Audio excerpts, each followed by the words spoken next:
You ever wonder what it means to be really passionate about something? I mean, completely all in. Well, we're going to dive into a devotional text on gospel passion that makes this huge case for a level of commitment it claims can literally change your life. So yeah, let's unpack its core message.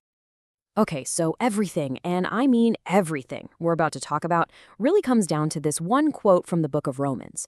For I am not ashamed of the gospel. According to the source material, this isn't just some fancy intro. Nope. This is the core belief. It's the engine driving the whole argument. So, that begs the question, right? What exactly is the gospel in this context?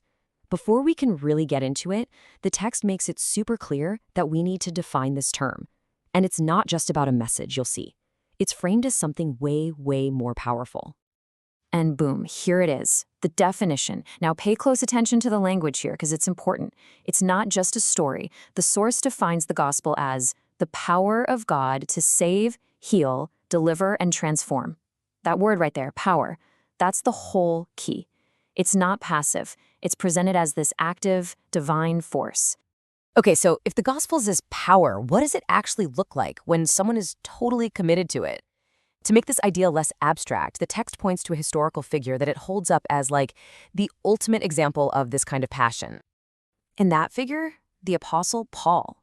He's basically presented as the gold standard here, a person whose commitment ran so deep that, as the source describes it, sharing the gospel wasn't just a part of his life, it literally was his life. And to really hammer this home, the source quotes Paul directly from the book of Acts. So picture this. He's on his way to Jerusalem, and he knows it's not going to be good. In his own words, bonds and afflictions abide me. I mean, just think about that for a second. He is walking straight into suffering, completely aware of it, with his eyes wide open. And this right here is the absolute heart of the argument. He knows pain and prison are waiting, but what's his response? But none of these things move me. His mission, his drive to share this message is presented as being more important than his own comfort, his safety, even his own life. Wow. Okay, so the text sets up this incredible benchmark of conviction with Paul. But then it pivots. It asks a really tough question. How does that stack up against today? And this is where it introduces this central conflict, that intense historical conviction versus what the source calls modern-day hurdles. And you can see that contrast laid out perfectly right here. On one side, you've got Paul's mindset, totally ready for hardship, completely unshaken.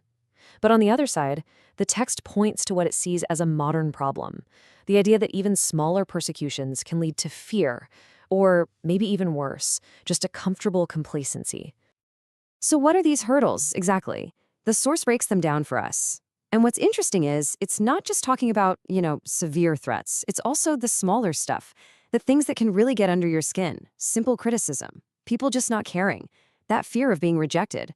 And maybe the most powerful point of all, the idea that a comfortable life can actually be the biggest obstacle. All right, so if those are the challenges, what's the answer? Well, the text doesn't just leave us hanging with the problems. It actually proposes a pretty direct path to overcome them. And at its core, the solution is all about a radical shift in priorities. The text argues that the gospel can't just be one of your hobbies or interests. It has to become the dominant force in your life, like the central compass that guides everything you think, say, and do. And this big idea is broken down into 4 key areas. The call to action is to let the gospel dominate your thoughts. From there, it should dominate your words. Then, it should dominate your daily pursuits. And it all leads to this final point, making it your life's main ambition to reach other people. Now look, that's a huge commitment, right? So that brings us to the final and maybe most important question, why? Why would anyone adopt this all-consuming mindset? The text answers this by framing the motivation, the ultimate why, not as some temporary goal, but as an eternal victory. And this is where the text brings us full circle, right back to that idea of divine power we started with.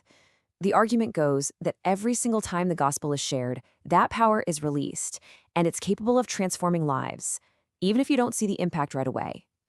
And what's really interesting here is that the source doesn't get caught up in huge numbers or trying to reach massive crowds. Instead, it puts this incredible value on the individual. It highlights the profound significance of reaching just one single person. And that brings us to the ultimate payoff. This is the final, powerful idea that really ties the whole thing together. The source wraps up its entire case with this one sentence: every soul you reach is a victory for eternity. I mean, that's a statement designed to completely reframe the whole effort, right? To move it away from temporary results and towards something the text sees as permanent, truly eternal. So, we'll leave you with the core question this text really puts on the table. It presents this whole thing as a matter of eternal impact. With that in mind, what does that idea, the concept of acting for eternity, make you consider about purpose and passion in your own life? Definitely gives you something to chew on.